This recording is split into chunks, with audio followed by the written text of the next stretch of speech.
Hello again. I'm so sorry about that. I guess, we have to be grateful for things when they work. So this is part two of how to be grateful. And we were actually talking about practicing gratitude, right? So what that means is that practicing actually means something that you do and you get better at it as you practice it. So a lot of times people might think, that people either have gratitude or they don't. It's not that. We're actually talking about the practicality of going out there and doing things that will cultivate those feelings. So it's almost like an outside in approach. So at times we may not be feeling so grateful inside. We may not be having that warm and fuzzy feeling because our focus will be again on this black dot that we've been dealing with.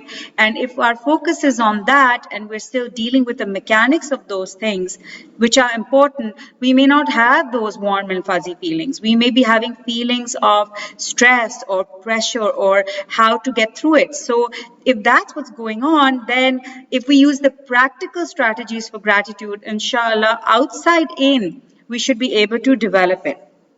So let's actually talk about this. So the first thing to remember is that it's okay if you're having stress and you're feeling sad and upset.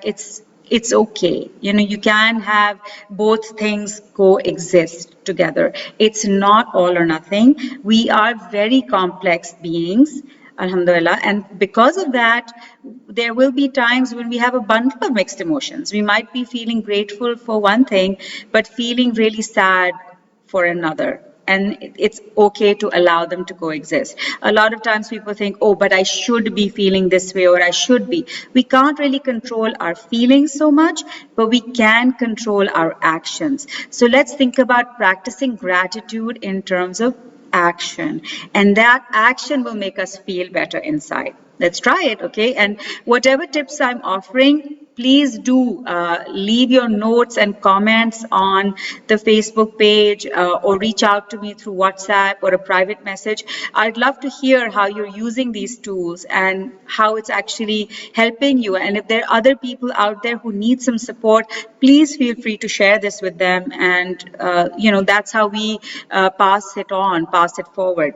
Okay, so a very simple strategy is to actually count your blessings, literally as in 1, 2, 3. So we were talking about self-pity earlier. Now, self-pity is also a comparison, right? We're comparing what we don't have. So this is a comparison of what we do have. You can literally take a piece of paper and make 2 columns on it. And on one side you write, what do I have? And other side you might be writing, people around me, what do they have or what don't they have? And this way you actually start doing a positive comparison and you start to notice how many blessings you actually have. It's a small thing that we can do in literally a couple of minutes, but it may really help us. Right? It's just like a small to-do list to just get you started. And then we think about gratitude in a general term. So talk about making a gratitude list. Now, this is something that's just for you and it's not comparative. It's about noticing the blessings in your life. And I'd like to tell you a little story before I show you how to do it. So when I first started coaching, my coach said to me that I should make a gratitude list because believe it or not, I was very away from, at that time, my mindset was about what I didn't have, not what I did have. And it was kind of interesting where she said, I challenge you to actually make a gratitude list of 100 things. And I was like, 100 things? How is that even possible? She said, you can do it. And she challenged me and it was so amazing that I was able to do it. So how do you actually do this? You take a piece of paper and I hope you can see this, but you actually kind of write, what am I truly grateful for right now? You just kind of take a piece of paper and you can just number it 1 to 25 or 1 to 50 or 1 to 10 or 1 to 5. And you create these blank spaces. Okay, so you actually create these blank spaces and believe it or not, your mind will actually look for the spaces to fill because the mind doesn't like these empty spaces. It doesn't like these open loops. But you think about things that you're truly grateful for, and they will start to come. And that's when the grateful feelings will also start to emerge. So it could be anything from, I had a great cup of tea today, or I reached out to an old friend, or I took a walk, or my schedule is going, according to plan, or it could be something much bigger. Like, for example, I have a home and I have food and just whatever is in the moment for you, and you can feel that feeling right now. So this is not about things that you should be grateful for, but things you actually are grateful for. And this is actually a practice that you can cultivate, practice a lot, and keep doing it regularly, and you'd be amazed where you can just be able to recount those things mentally as you go along. Another really great strategy to practice gratitude is to give back. So now we're all in our homes and we have this lockdown, but that doesn't mean that we can't give back.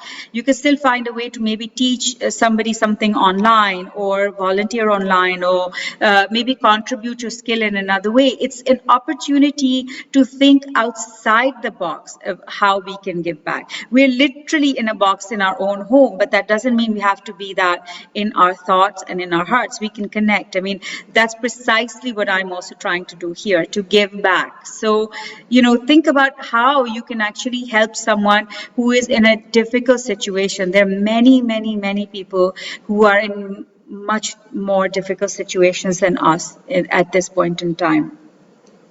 Another strategy to practice gratitude is to think about a friend or a family member who has done something nice for you. It could be anything small. It could be perhaps they shared a recipe with you, or they cooked something for you, or they came over when you needed it. Just reach out and write them a letter, or better yet, make a phone call. Nowadays, we can reach out to people all over the world so easily. And that feeling, that connection will make them feel wonderful, and it will also make you feel wonderful, right? Another strategy is to spend time in nature. When you go out, and you can even take a little walk. A lot of people are just walking in their neighborhoods right now. Just take a time to just notice the beauty in nature around you. And when we notice beauty, it cannot do anything but help us feel good. Just take a moment, take a breath, and just allow yourself to notice. And last but not least, I give you a 24-hour challenge. Take 24 hours, either from tonight, from tomorrow, or now, and I invite you to notice every single good thing you can possibly notice and write it down between now and 24 hours. So it can be everything. Everything, from the clothes you're wearing, to the cup of tea you had, to the meal you prepared, everything.